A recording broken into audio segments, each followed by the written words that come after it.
Well, thank you very much. It's an honor to have President Zelensky of Ukraine, and we've been working very hard, very close. So we've actually known each other for a long time. We've been dealing with each other for a long time, and very well. We had a little negotiation spat, but that worked out great. I think for both countries, I think for the world, actually, beyond both countries. And we have something that is a very fair deal. And we look forward to getting in and digging and working and getting some of the rare earth. But it means we're going to be inside, and it's a big commitment from the United States, and we appreciate working with you very much. And we will continue to do that. We have had some very good discussions with Russia. I spoke with President Putin, and we're going to try and bring this to a close. It's something that you want and that he wants. We have to negotiate a deal. But we've started the confines of a deal, and I think something can happen. The big thing is the number of soldiers, mostly at this point, but soldiers being killed. You're losing thousands of soldiers. On both sides, we're losing a lot of soldiers, and we want to see it stop. And we want to see the money get put to different kinds of use, like rebuilding. And we're going to be working very hard. But we've had a lot of very good conversations. I will say until we came along, the Biden administration didn't speak to Russia whatsoever. They didn't speak to anybody. They just allowed this to continue. And I will say that, I'll say in front of you, you've heard me say it 1,000 times, if I were president, this war would have never happened. We would have had a deal negotiated for you without having to go through what you've gone through. But your soldiers have been unbelievably brave. We've given them great equipment, but somebody has to use the equipment. They've been unbelievably brave, and we give them great credit. This was supposed to be over very quickly, and here we are 3 years later. So I give tremendous credit to your generals and your soldiers and yourself in the sense that it's been very hard fighting, very tough fighting. They're great fighters. And you have to be very proud of them from that standpoint. But now we want to get it over with. It's enough, right? We want to get it over with. So it's an honor to have you here. Thank you very much for coming. We're going to sign the agreement at the conference in the East Room in a little while, right after lunch. And we'll be having lunch together. We're also discussing some other things. And we appreciate everybody being here. It's somewhat of an exciting moment, but the really exciting moment is when they stop the shooting and we end up with a deal. And I think we're fairly close to getting that, and an honor to have you. And please, you'd like to say something? Yeah, thank you so much, Mr. President. Thank you for invitation. And really, I hope that this first document, will be first step to real security guarantees for Ukraine, our people, our children. I really count on it. And of course, we count that America will not stop support. Really, for us, it's very important to support and to continue it. I want to discuss it with details further during our conversation, and of course, the infrastructure or security guarantees. Because for today, I understand what Europe is ready to do. And of course, I want to discuss with you what United States will be ready to do. And I really count on your strong position to stop Putin.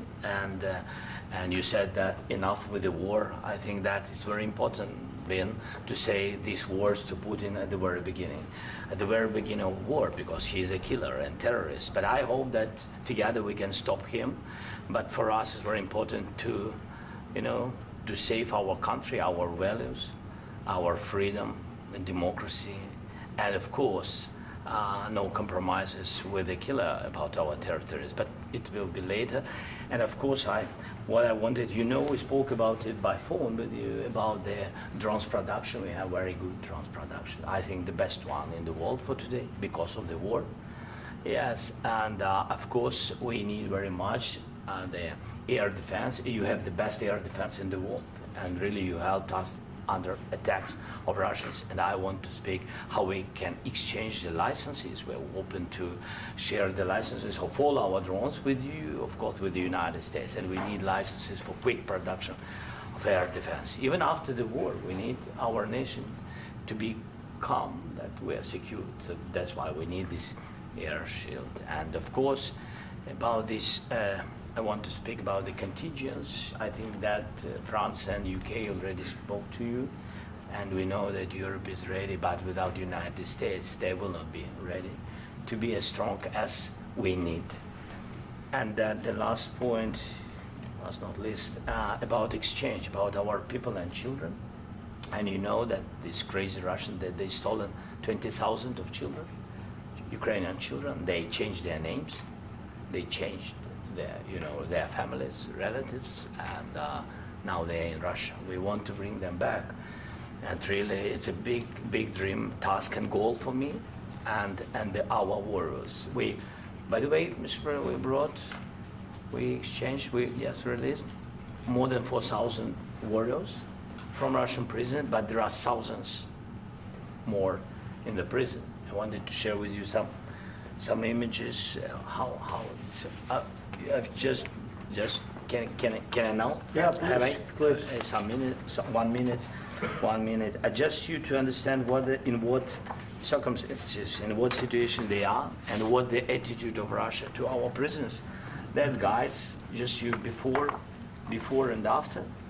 And you see before and after, just you to understand. Now thousands of such guys, ladies and men, there, and that, so they don't eat, they beat them, and they, they do a lot of, bad things. So out of, even during the war, there are rules. Everybody knows there are rules during the war. So these guys, they don't have any rules. You see that 50, 60 kilograms left, and a lot of such things. And I didn't want to show you what the changes with images of children, because I will just share with you. And I mean, it's looking tragic. Yep, that's tough stuff. Yeah, I wanted very much to give you, and you see. Yeah. This is pastor, by the way. They stolen pastors, because it's not Russian church. They stolen pastors and moved pastors to the prison. At the end of last year, we brought 3 pastors, and we could exchange them. And this is pastor, you see. Yeah, that's tough. Yeah. So I mean, this I wanted to show you, and this. So thank you very much. We want to get that ended, right? Yeah. Of course. We And want. I think we will. And We have to, of course. do you have any questions, please? Thank you, Mr. President. How much money is the U.S. going to put into the fund that is being created today, and how does this provide long-term security for Ukraine? Well, we don't know exactly how much, because we're going to be putting some money in a fund that we're going to get from the raw earth that we're going to be taking and sharing in terms of revenue. So it's going to be a lot of money will be made from the sale and from the use of raw earth. And as you know, our country doesn't have much raw earth. We have a lot of oil and gas, but we don't have a lot of the raw earth. And what we do have is protected by the environmentalists, but that can be unprotected, but still it's not very much. They have among the best in the world in terms of raw earth. So we're going to be using that, using it for all of the things we do, including AI and including weapons and the military, and it's really going to very much satisfy our needs. So it's something that just worked out really well. We have a lot of oil, and we have a lot of gas, we have a lot, but we don't have raw earth. So this has just about every component of the raw earth that we need for computers, for all of the things we do. This puts us in great shape. And on long-term security for Ukraine, how does this provide it? I think they're going to have great luck. I think once we make the agreement, that's going to be 95% of it. They're not going to go back to fighting. I've spoken with President Putin, and I feel very strong. I've known him for a long time, and I feel very strongly that they're very serious about it, and we'll make a deal. And when the deal is made, I don't think, we talk about security. Everyone's talking about the other day, all they talked about was security. I said, let me make the deal first. I have to make the deal first. I don't worry about security right now. We have to have a deal, because right now, last week, 2,000 soldiers died on both sides. 2,000. And they're losing 1,000, 2,000, 3,000 a week. So as we sit here and we talk, people are getting shot and dying on the battlefield. And, you know, they're not American soldiers, but they're Russian soldiers and they're Ukrainian soldiers, and we want to be able to stop it. And we want to be able also to spend money on other things. We don't want to, this is a tremendous amount of money. And what the Biden administration did was terrible. They were giving money, but he had no security on the money. Europe, as you know, gave much less money, but they had security. It was in the form of a loan. They get their money back, and we didn't. And now, at least we're protected because the American taxpayer has to be protected too. But this is an incredible agreement for Ukraine because we have a big investment in their country now. And what they have, very few people have. And we're able to really go forward with very, very high-tech things and many other things, including weaponry that we're going to use in many locations, but that we need for our country. Mr. President, This allows us to do that. will you continue I'm sorry. sending military aid? Yes, go ahead, please.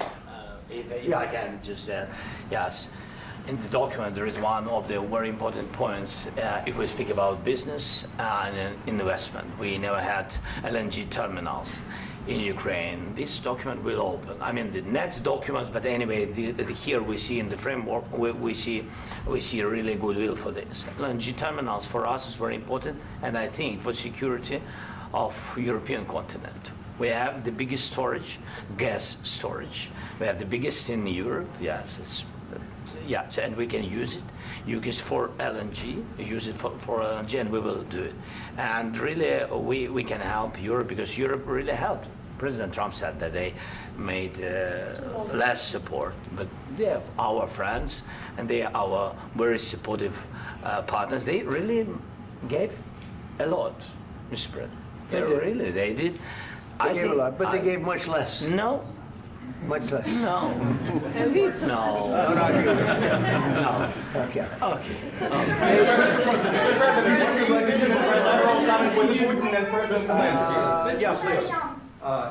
Mr. President Trump, you have repeatedly called the deal with Ukraine as a historical one.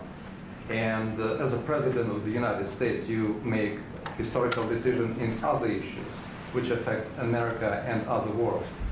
So what place in the world history do you want to take? And do you associate yourself with any famous historical figures?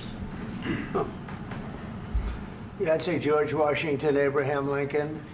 I would say I'm far superior to George Washington and Abraham Lincoln. Now, you know I'm only kidding, right? Because when I say that, the fake news is going to go wild. They're going to say he considers himself to be better than Washington. But you never know. You never know. I don't compare myself to anybody. I'm here to do a job. We've had a great 35 days or whatever it might be, a month, a little more than a month. We've accomplished tremendous amounts. Not only this would be a very great achievement if we could get the war stopped and get them back to normalization. I think that's going to happen. We've had very good talks on both sides, as you know. But I think we've done a very good job, just generally. If you look at all of the things we've done in 30 days, they're saying there's never been a opening for a president. The first month, there's never been a first month like we've had. And this is one of the very important things. This, to me, is one of the most important things because we have tremendous death taking place as we speak, and I don't want to have that. You know, think of the parents, whether they're in Russia or Ukraine, think of the parents of all these people being killed needlessly. They came to our territory. Should have never started. This would have, if I were president, this would have never started. Mr. President, where has out your commitment? Mr. President, will you continue sending military aid to Ukraine after the U.S. signs this agreement with Ukraine? Yeah, we're And the going to be question continuing. to President Zelensky, do you feel like the U.S. is on your side, that President Trump is on your side at this moment? What do you think? He wants to know, do you think that, sort of a stupid question. I guess we wouldn't be here if I wasn't. I think that the United States on our side from the very beginning of occupation, and I think that President Trump on our side, and of course, I'm sure that the United States President will not stop support. This is crucial for us. It's important for us. Yes. And Putin, the president speaks about the people and the soldiers which are dying, but they came to our territory, they came to our land. They began this war, and they have to stop. And I think this is the question, with really the most important question. Can President Trump, I hope yes, with some other allies, to stop Putin, withdraw these enemies, our enemy, withdraw these troops from our land? And I think that you asked about the history, I think that if President, or when, he will stop Putin, if President Trump will bring peace to our country, I think he will be on this wall. I think. We've had very, very good talks. What about military aid to Ukraine? President Zelensky just said that there will be no compromises with Vladimir Putin. I just wanted to ask both of you. Firstly, are there compromises that you think that President Zelensky is going to have to make? And President Zelensky, is there anything that you might be thinking that you may be able to offer or bring to the table, for example, elections? Thank you.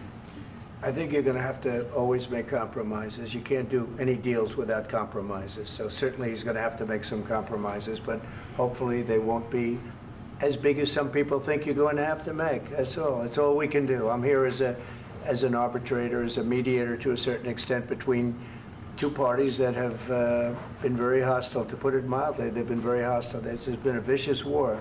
There's been a vicious war. You know, it's a very level battlefield, and those bullets go out, and as I've said many times, we were talking about it with Pete, many times the only thing stopping those bullets is a human body. And in the case we're talking about, generally young human bodies are stopping a lot of bullets. It's dead level. That's why it's great farmland. It's great land. It's great farmland, but there's very little protection against the bullets that are being, and other things that are being shot. So all I can do is see if I can get everybody at the table and get an agreement. And I think we're going to end up with an agreement. Otherwise, I wouldn't probably be even here today.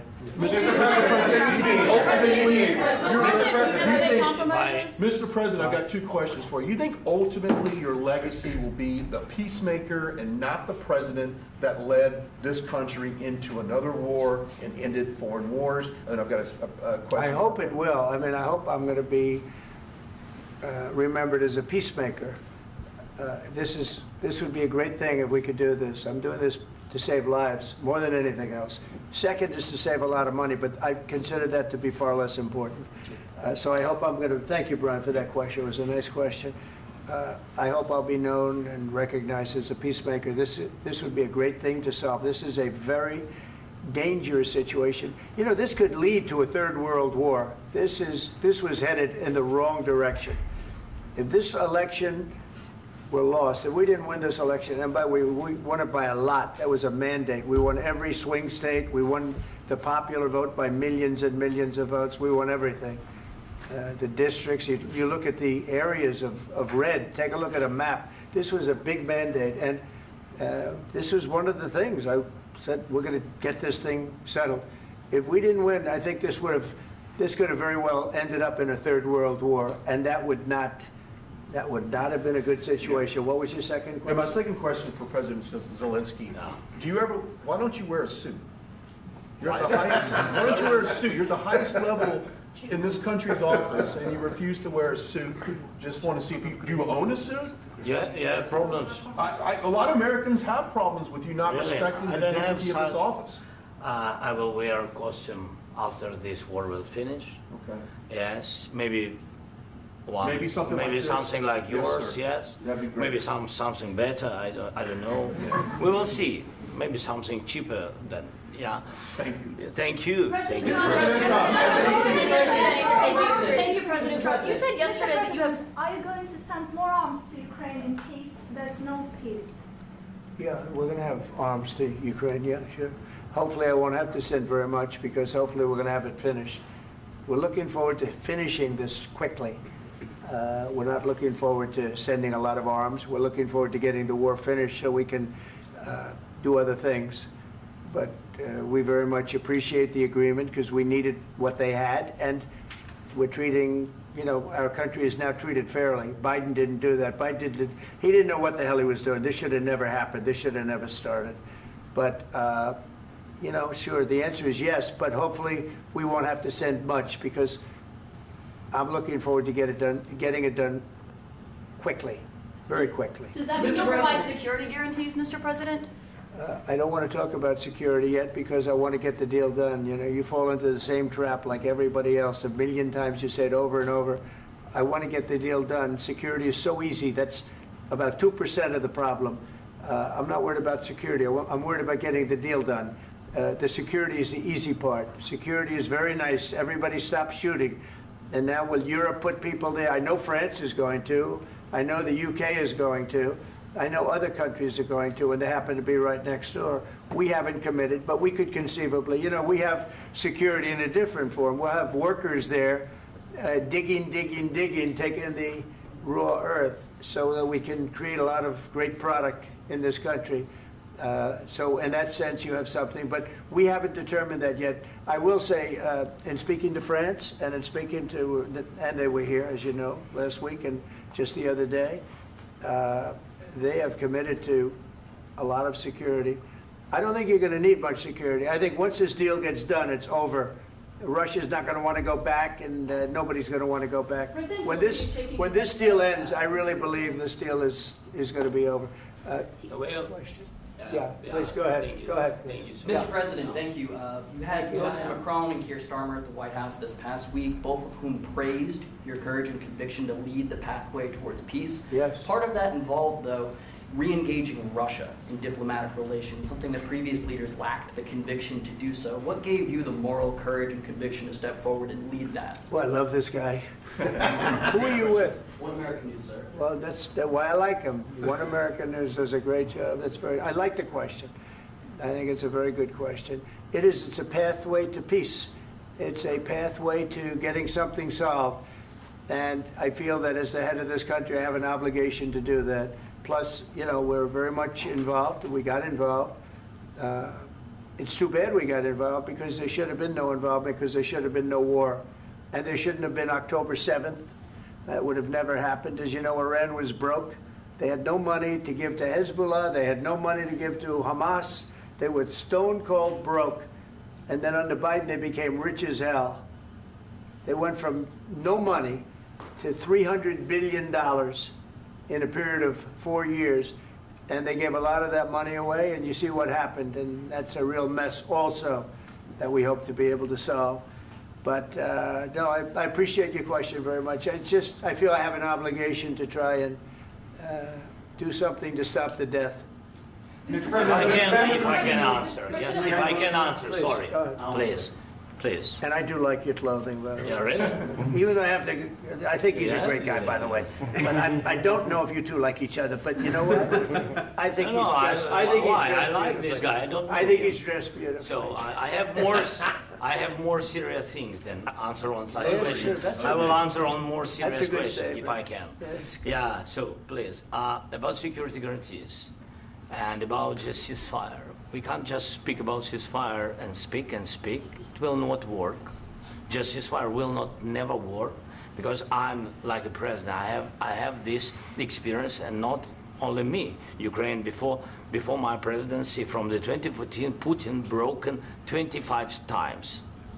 25 times he broken his own signature. 25 times he broken ceasefire. But he never broke to me. He never broke to me. No, you were the president.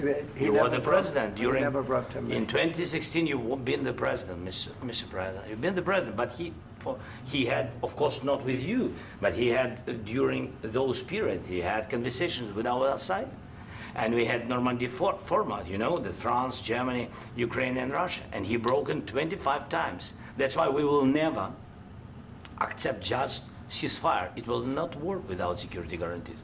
Security guarantees, maybe President is right about this document and other, but this document is not enough. Strong army is enough, because his soldiers afraid, Putin's soldiers afraid of our soldiers when we're strong enough. If we are not strong enough, if we are empty, if our storage is empty, we can't defend our land. Today, you know, he knows that we have all the world knows that we have meeting, yes? Why he's using ballistic?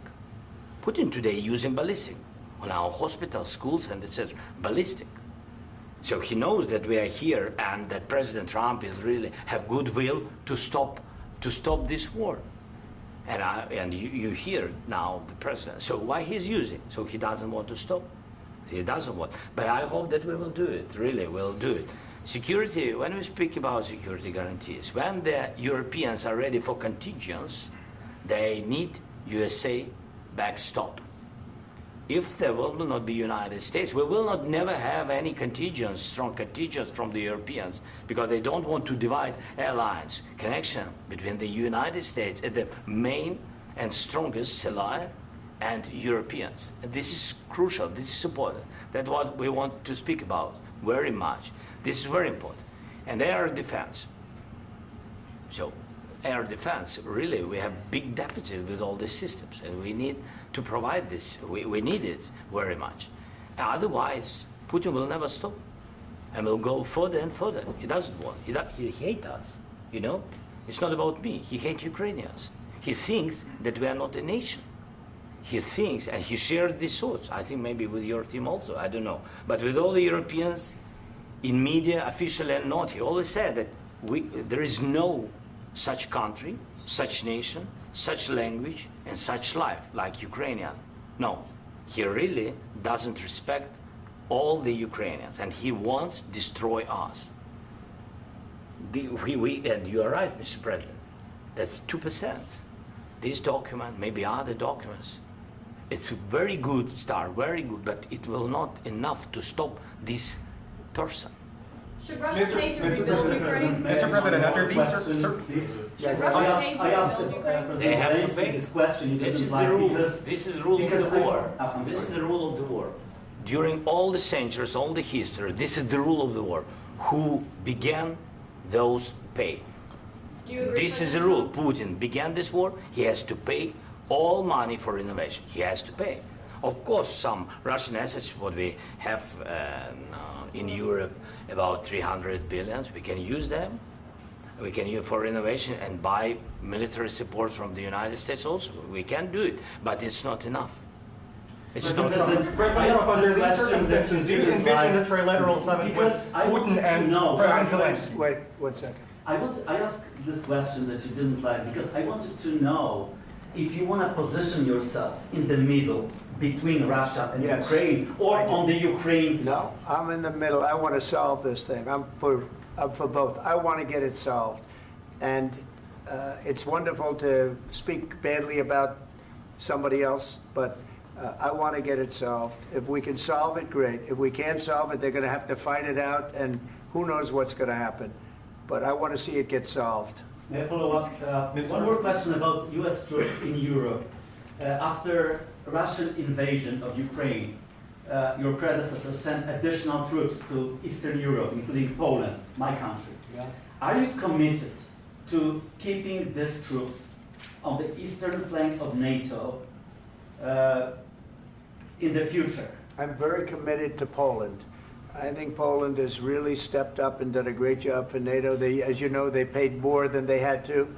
They are one of the finest groups of people I've ever known. I'm very committed to Poland. What about Baltics? Poland's in a tough neighborhood, you know. What about the Baltics?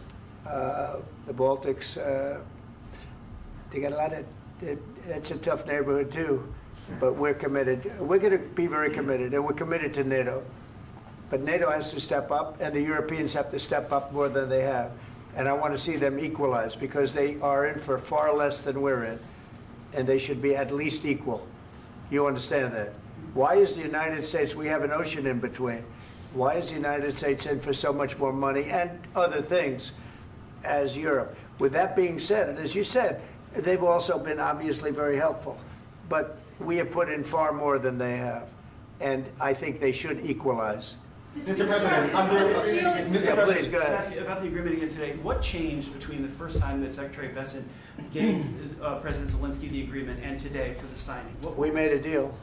So What was the I'm just, deciding factor? I'm a business person. We made a deal. That's what changed. Mr. President, I didn't think we were going to make a deal, and We ended up making the deal, so that changed. Mr. President, what and how do you envision a trilateral summit with President Zelensky and Putin? I don't know, under but these well, they circumstances? don't like each other, I can tell you that. Okay? They do not like each other. This is not a love match, and it's unfortunate. That's why you're in this situation. The United States should not have allowed this to happen, okay? The United States, run by a man that didn't know much, I'm going to be very nice, run by an incompetent person, very incompetent person, should never have allowed this to happen. I've stopped wars. I've stopped many wars. My people will tell you, I stopped wars that nobody ever heard about. I stopped wars before they ever started. You can look at some of, I could give you a lot of nations that would tell you right now they were probably going to war. I could tell you right now there's a nation thinking about going to war on something that nobody in this room has ever even heard about. Two smaller nations, but big, still big. And I think I've stopped it. But this should have never happened. Mr. President, Sorry, just a second. About any negotiations. First of all, I want really to tell you, and I think that everybody understands that Ukraine, more than Ukrainians, nobody wants to stop this war.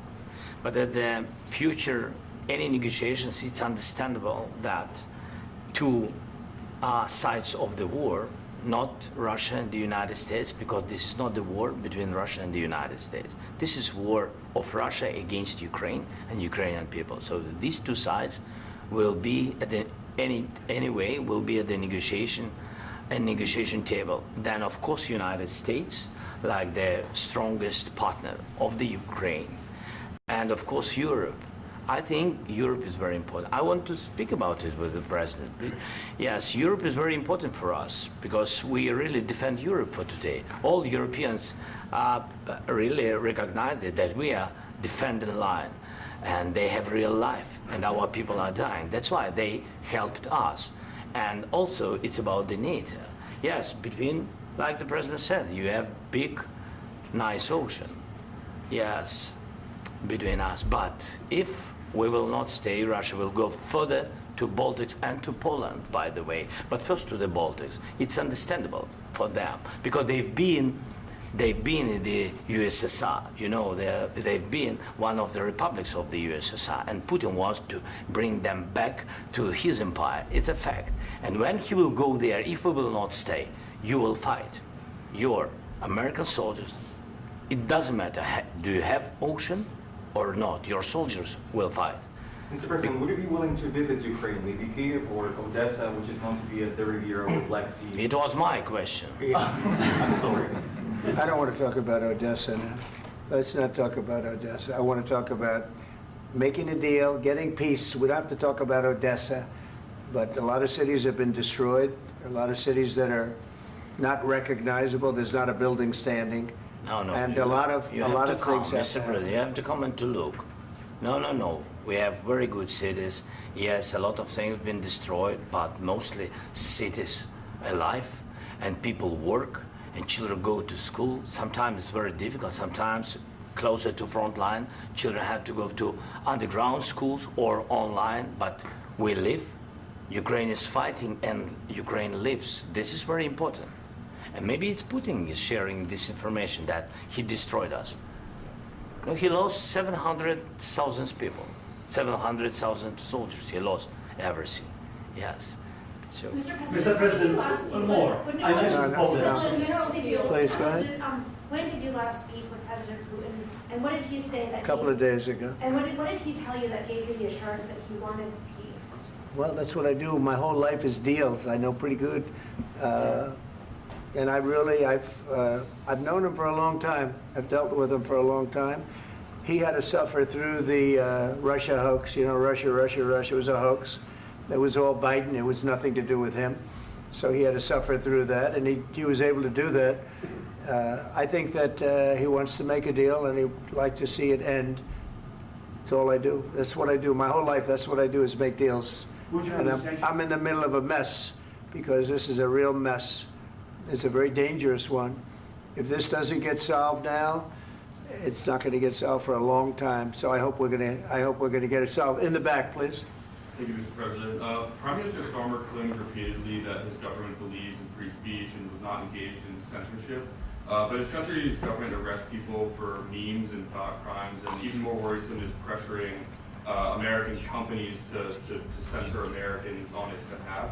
How can he be a reliable, trustworthy partner when he says things that are demonstrably false on such an important topic? Well, we actually spoke to him about that yesterday, and we thought they took it very, very much too far. JD was very strong on it. So was I.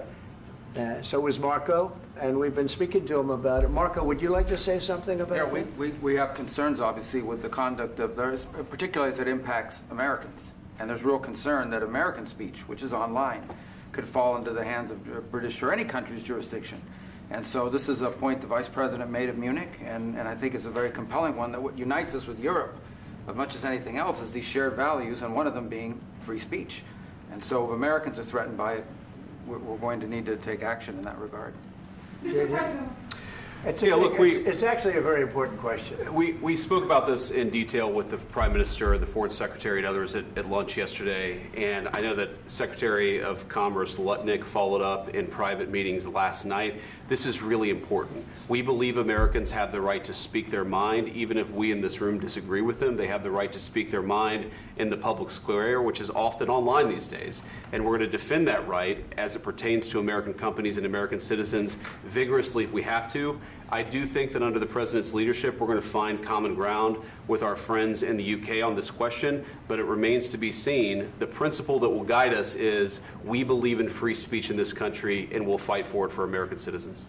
Mr. President, on the deal, is there any other oil and gas component to the deal? Is it all critical? A little bit. We'll see. On LNG? But we're not really looking for that so much. We got a lot. We have more than anybody in the world, by far. So no, we're not talking about it too much, but a little bit. I think it affects also, but for the most part, no. And sir, is there any agreement from Ukraine to purchase U.S. LNG as part of the deal, or is that on the table at all? No, we don't need that. Mr. President, I just wanted to ask you about, you just mentioned that you'd spoken to Vladimir Putin a couple of days ago. Just to be clear, that's a new call, not the one that you... I've spoken to him on numerous occasions. Okay. And how was the latest call? What did you discuss? How did it go? Are you serious with that question? I am. I'd love to know. It went well. I think we're going to have a deal. On the minerals deal, Mr. President, some of those minerals are in the east of Ukraine, not far from the front lines and in areas that Russia has occupied. Will you direct President Putin to withdraw his forces from those areas if there's U.S. interest? Well, we'll take a look at the time. We have a lot of area. It's a very big area we're talking about, so we'll take a look. I'll study that and I'll see. And who would protect those minerals if they are U.S. interests? Would that be Ukrainian forces? They'll be protected. The agreement will protect them. U.S. The agreement, yeah, we're signing an agreement. Right, but what if Russia tries to invade or there's Russian aggression in those spots? I just told you, I don't think that's going to happen. And if that were going to happen, I wouldn't make a deal. If I thought that was going to happen, I wouldn't make a deal. Some people may wonder why... You know, they ought to focus on CNN on survival, not asking me these ridiculous questions.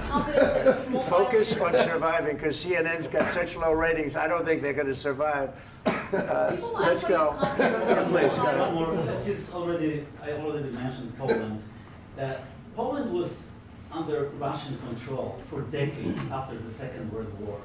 When I was a kid, I looked at the United States not only as a most powerful country, richest country in the world, the country that has great music, great movies, great muscle cars, but also as a force for good. And now I'm talking with my friends in Poland, and they are worried that you align yourself too much with Putin. What's your message for them? Well, if I didn't align myself with both of them, you'd never have a deal. You want me to say really terrible things about Putin and then say, "Hi, Vladimir, how are we doing on the deal?" That doesn't work that way. I'm not aligned with Putin. I'm not aligned with anybody. I'm aligned with the United States of America and for the good of the world. I'm aligned with the world. And I want to get this thing over with. You see the hatred he's got for Putin. It's very tough for me to make a deal with that kind of hate. He's got tremendous hatred. And I understand that, but I can tell you the other side isn't exactly in love with, him either. So it's not a question of alignment. I'm aligned with the world. I want to get the thing set. I'm aligned with Europe. I want to see if we can get this thing done. You want me to be tough? I could be tougher than any human being you've ever seen. I'd be so tough. But you're never going to get a deal that way, so that's the way it goes. All right, one more question. Hey, I will respond to this. So look, for 4 years in the United States of America, we had a president who stood up at press conferences and talked tough about Vladimir Putin, and then Putin invaded Ukraine and destroyed a significant chunk of the country. The path to peace and the path to prosperity is maybe engaging in diplomacy. We tried the pathway of Joe Biden of thumping our chest and pretending that the President of the United States' words mattered more than the President of the United States' actions. What makes America a good country is America engaging in diplomacy. That's what President Trump is doing. Can I ask you? Sure. Yeah? Yeah. Okay. So he occupied it, our parts, big parts of Ukraine, part of East and Crimea. So he occupied it on 2014. So during a lot of years, so I'm not speaking about just Biden, but those time was Obama, then President Obama, then President Trump, then President Biden, now President Trump, and God bless, now President Trump will stop him. But during 2014, nobody stopped him. He just occupied and took. He killed people. You know what the contact line? 2015. 2014 2014. and 2014. 2014. Yeah. So I was not here. Yeah, but that's exactly right. Yes, but during 2014 till 2022, yeah, the situation the same. The people are been dying on the contact line. Nobody stopped him. You know that we had conversations with him, a lot of conversation, my bilateral conversation, and we signed with him, me, like a new president. In 2019, I signed with him the deal. I signed with him, Macron and Merkel, we signed ceasefire. Ceasefire. All of them told me that he will never go. We signed with him with gas contract. Gas contract. Yes, but after that, he broken this ceasefire.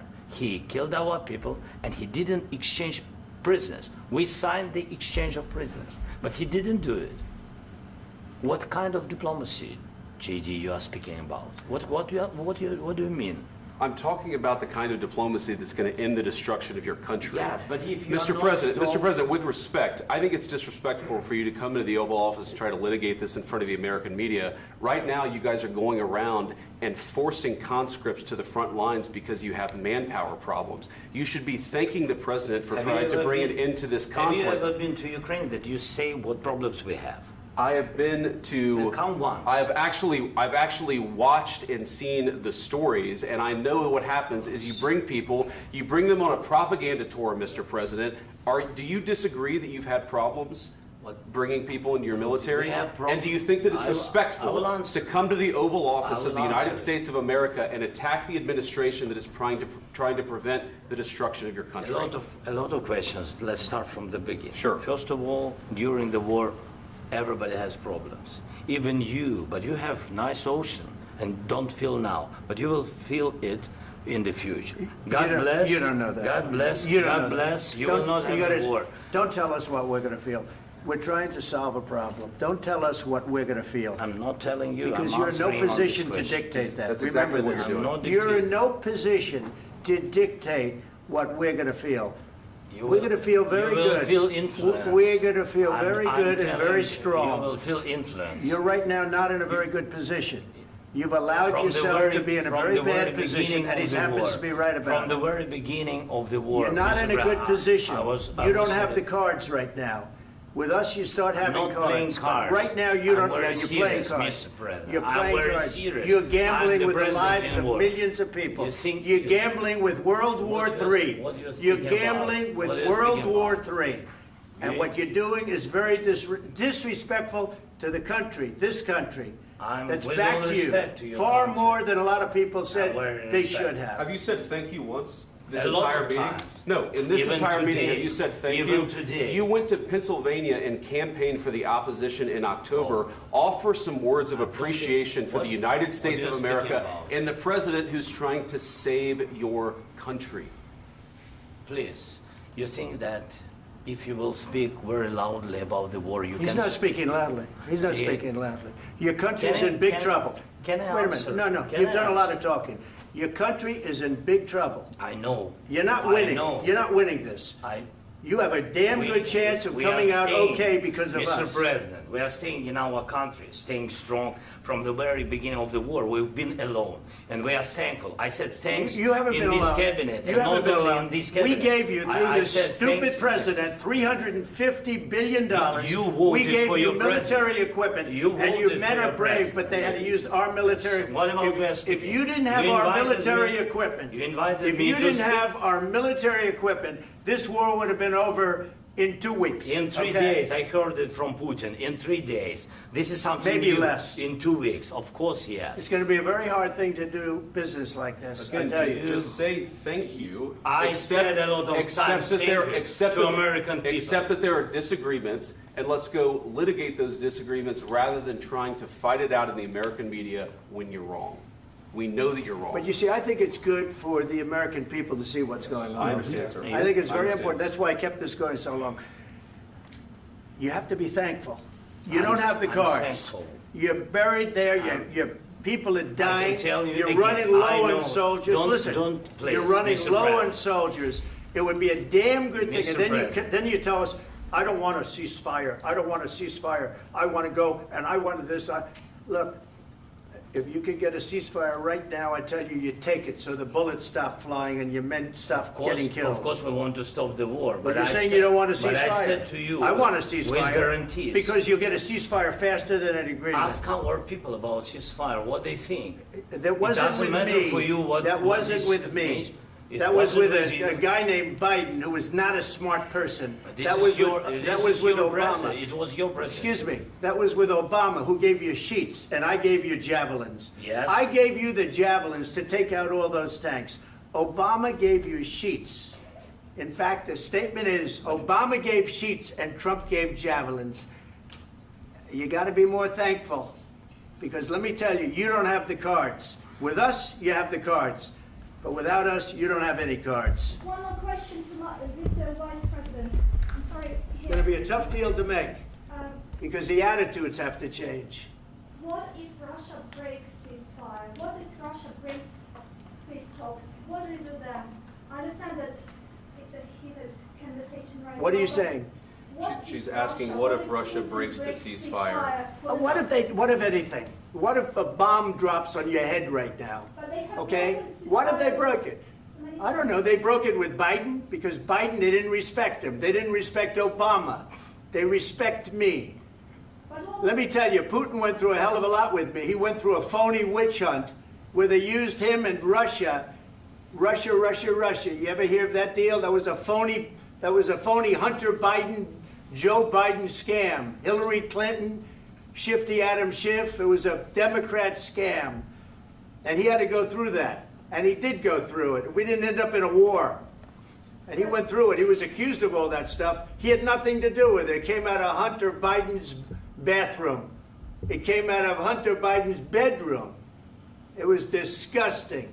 And then they said, oh, the laptop from hell was made by Russia. The 51 agents. The whole thing was a scam. And he had to put up with that. He was being accused of all that stuff. All I can say is this. He might have broken deals with Obama and Bush, and he might have broken them with Biden. He did, maybe. Maybe he didn't. I don't know what happened. But he didn't break them with me. He wants to make a deal. I don't know if you can make a deal. The problem is, I've empowered you to be a tough guy.